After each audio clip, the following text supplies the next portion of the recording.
How do you sum up tonight? Disappointing, because you play football to win a game, and that's what we didn't do. For me, it was a different loss than the one we had against Palace. Because for me, there was a lot more to like, especially in the first half, which was maybe different to the Palace game. And in the second half, it became harder and harder for us to create. First of all, because they were fighting with all they had, so you always have to give credits to them. Second of all, because we hardly played in the second half. It seemed that... And with hardly played, I mean the ball was hardly in play. It seemed that at times it was mistakes that were causing you more of a problem than anything Galatasaray were doing. And you've spoken a number of times about the need to manage minutes, but at the same time getting a balance with continuity of selection as well. Yeah. So do you see that rotation as having an impact in those individual mistakes that kind of halted the momentum at times? That's difficult. There can be so many reasons why an individual makes an error pass or a mistake. What you see is, and I think I've explained this many times, that there are a few players from us that missed pre-season, so you simply cannot play them every single game. Yeah, you can, but then that could become a risk of players getting injured. We see this more and more because the demands go up more and more, and if the demands go up, you have to prepare players for these demands. And so yeah, that means that it's not always that I want to rotate, but sometimes I just need to, because a player is not ready to play 3 times 90 minutes in 7 or 8 days. Because as much I like my squad so much, but we don't have 25, 26. So if we end up with 2, 3 or 4 injuries, 15 or 16 players, where Rio and Trey or one of these two are 50 or 16, need to play almost all the minutes, and then things can become complicated. So, but this is a decision we've made together. I completely believe in this, because if you have 25, it's very hard to manage your squad. But as a result of that, with Hugo, Alex, Connor, McAllister not having the pre-season as a player should have, that also results in the fact that I cannot play them every time. Richard. Hi Arne, you said that Alisson's definitely out for Saturday.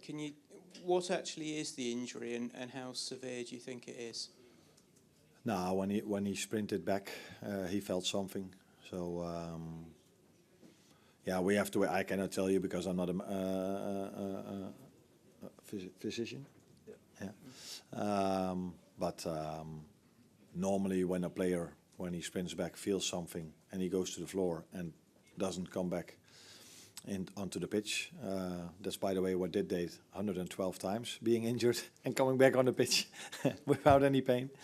But our players don't do this. So if my player is on the floor, I 9 out of 10 times fear the worst.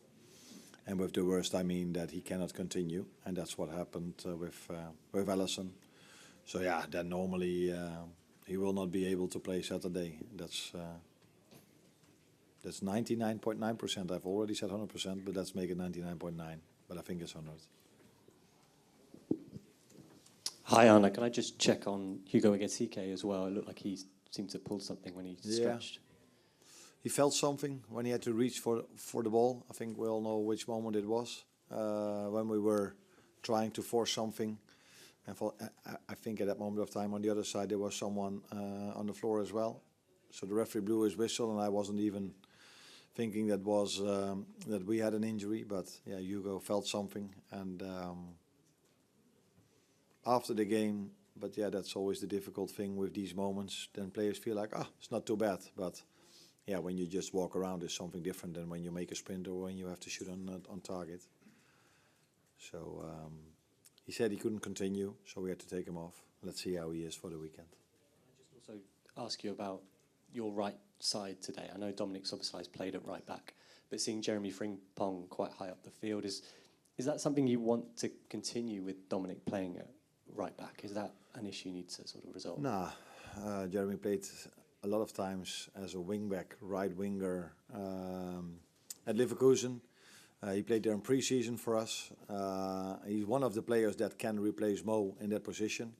I don't see many others that can play in that position, which are favorite to them. I think Jeremy is one of his favorite positions to play there. He plays there for the national team, always. So yeah, he's a player that can play there. Normally, they play with the left winger inverted and the fullback really high. So yeah, if then the left winger goes inverted, he plays on the midfield. So then Dom is on the midfield, and Jeremy is then some kind of a wing back. But they did it the opposite today, which happens more to us, that they change something. But I think both of them can play really well in that position, and I've just explained also that that Connor missed out quite a lot in pre-season. So that also means he cannot play every single game. So you then consider which game is best for which player. And Mo has played a lot of minutes already. So we decided to do it today like this, and I think in the first half I was quite happy with the way we played, actually. Last question, Mike, please. Did you feel the penalty was slightly harsh on you? I haven't seen it back. But there was no contact with the feet, and I don't know if you've been to all of my press conference, but the last few weeks I'm talking quite a lot about that that we are a very fair team, and I think maybe this was a situation where their player was really smart. He felt something and made it feel as if it was an unbelievable hit. And the referee said, yeah, there's contact, and then the VAR cannot overturn it if there is contact. Although he did overturn the contact in the last minute when we got a penalty. This is something we have to accept.